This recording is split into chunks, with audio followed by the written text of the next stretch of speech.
आज राज्य सरकार विश्व भिन्नक्षम दिवस पालन करुछंती।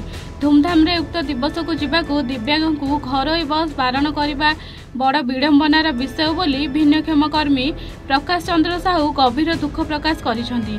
घरोई बस रे दिव्यांग व्यक्ति को चढ़ाऊ नाहांती, जदि चढ़ाउछंती सीट दियंती नहीं और रिहाती मागिले ओल्हे दियंती और गले पूरा पैसा असुल करी खराब व्यवहार करती और सरकारी बस रे धार्य थिबा आरक्षक सीट दियंती नहीं और बस पूरा खाली थाई जानीशुणी बस रे शेष सीट दियंती और बस यात्री छाड़िबा और ओह्लाइबारे साहाय्य करती नहीं। बस रहणी जगार उभय बस गुड़ी को दिव्यांग को देखिले जानीशुणी रहणी ठारू दूरे रखती, जे भले दिव्यांग आसीपारे नहीं से उपरे कल्पना करिथांती।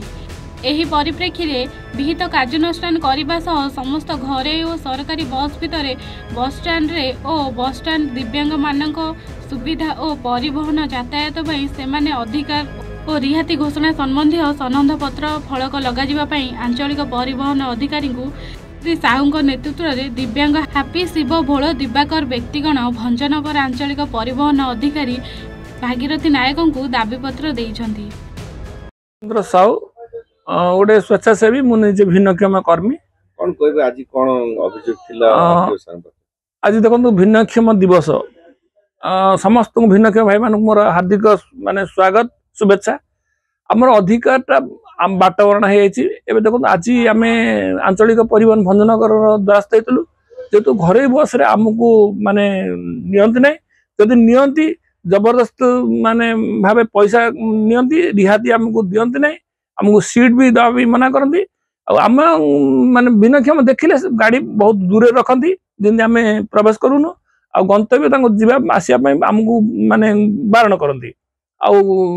सरकारी बस रे भी आमको जदि नौचंती जो आमर जो सीट आमको न दे पछपट दियंती आ जदि लोक फुल हेले से माने भी बारण करती।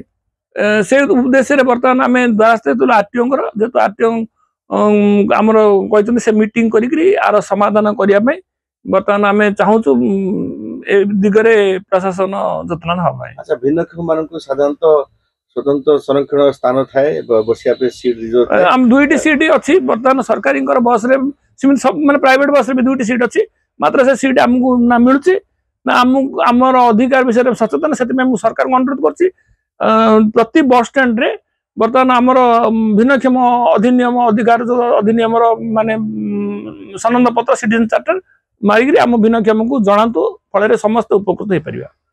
सुभाष चंद्र नायक भेजपटू आम कहबार उद्देश्य आरटीओ ऑफिस को आम आसलु धाई दे आमती की आरटीओ प्राइवेट वाला आमती नेबा आनिमा आमती करना कि प्राइवेट नेबा आनिमा करना घरे बस आमको नेबाणिया करथिले आमे पुरुष हे पाछांतु सेथिले बेली आरटीओ ऑफिस को आम धाई आसु।